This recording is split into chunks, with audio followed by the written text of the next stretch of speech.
ಹವ್ಯಾಸಿ ದ್ವಿಭಾಷಾ ಬರಹಗಾರರಾದ ಇವರು ಜನಿಸಿದ್ದು ಬೆಂಗಳೂರಿನಲ್ಲಿ. ಸಿವಿಲ್ ಇಂಜಿನಿಯರಿಂಗ್ನಲ್ಲಿ ಸ್ನಾತಕೋತ್ತರ ಪದವಿ ಪಡೆದು ಚೈನಾ ನಗರದ ಬಹುರಾಷ್ಟ್ರೀಯ ಸಂಸ್ಥೆಯೊಂದರಲ್ಲಿ ಮ್ಯಾನೇಜರ್ ಆಗಿ ಕಾರ್ಯನಿರ್ವಹಿಸುತ್ತಿದ್ದು, ನಿವೃತ್ತಿ ಹೊಂದಿದ ಮೇಲೆ ಬೆಂಗಳೂರಿನ ನಿವಾಸಿಯಾಗಿದ್ದಾರೆ. ಇವರು ಕನ್ನಡದಲ್ಲಿ ಮೊತ್ತ ಮೊದಲಿಗೆ 2015ರಲ್ಲಿ ವಜ್ರಬೇಟೆ ಎಂಬ ಸಣ್ಣ ಪತ್ತೇದಾರಿ ಕಾದಂಬರಿಯೊಂದಿಗೆ ಸಾಹಿತ್ಯ ವಲಯಕ್ಕೆ ಪ್ರವೇಶಿಸಿದವರು. ಹೌದು, ನಾವು ಮಾತನಾಡ್ತಿರುವುದು ನಾಗೇಶ್ ಕುಮಾರ್ CS ಅವರ ಬಗ್ಗೆಯೇ. ಪತ್ತೇದಾರಿ ಕತೆ ಕಾದಂಬರಿಗಳನ್ನು ಬರೆಯುವುದರಲ್ಲಿ ಸಿದ್ಧಹಸ್ತರು ಎನ್ನುವುದನ್ನು ಈಗಾಗಲೇ ಇವರ ಕರಾಳಗರ್ಭ, ಸುವರ್ಣ ಕರಾವಳಿ, ಮುಳುಗುವ ಕೊಳ ಇವುಗಳ ಮೂಲಕ ನಿರ್ವಿವಾದವಾಗಿ ತಿಳಿದಿದ್ದೇವೆ. ಶ್ರೀಯುತರ ಕತೆ ಕಾದಂಬರಿಗಳು ಸುಧಾ, ತರಂಗ, ತುಷಾರ, ಉತ್ಥಾನ ಮುಂತಾದ ಜನಪ್ರಿಯ ಪತ್ರಿಕೆಗಳಲ್ಲಿ ಪ್ರಕಟವಾಗಿವೆ. ಇದಲ್ಲದೆ ಎಲೆಕ್ಟ್ರಾನಿಕ್ ಮಾಧ್ಯಮಗಳಾದ ಪ್ರತಿಲಿಪಿ, ಕಿಂಡಲ್, ಗೂಗಲ್ ಬುಕ್ಸ್, ವಿವಿಡ್ ಲಿಪಿ, ಮೈಲ್ಯಾಂಗ್ ಮುಂತಾದ ಕಡೆಯಲ್ಲಿಯೂ ಸಹ ಇವರ ಲೇಖನ ಮತ್ತು ಕತೆ ಕಾದಂಬರಿಗಳಿವೆ.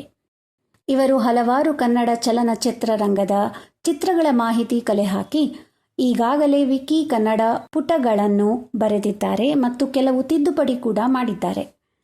ಇವರ ಬರಹ ಶೈಲಿಯು ಸರಳ, ರೋಚಕ ಮತ್ತು ತಂತ್ರಜ್ಞಾನ ಹಾಗೂ ವೇಗದ ಅದ್ಭುತ ಮಿಶ್ರಣವನ್ನು ಹೊಂದಿರುತ್ತವೆ.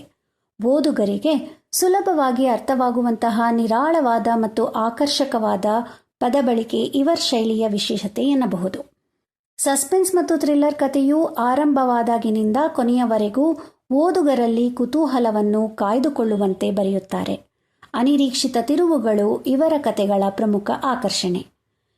ಎಂಜಿನಿಯರಿಂಗ್ ಹಿನ್ನೆಲೆಯನ್ನು ಹೊಂದಿರುವ ಇವರು ತಮ್ಮ ಕೃತಿಗಳಲ್ಲಿ ತಂತ್ರಜ್ಞಾನ, ಸಾಗರ ತಂತ್ರಜ್ಞಾನ, ಉದಾಹರಣೆಗೆ ಸಬ್ಮೆರಿನ್ ಹಾಗೂ ಆಧುನಿಕ ಅಪರಾಧ ಜಾಲಗಳನ್ನು ಅತ್ಯಂತ ನೈಜವಾಗಿ ಬಿಂಬಿಸುತ್ತಾರೆ.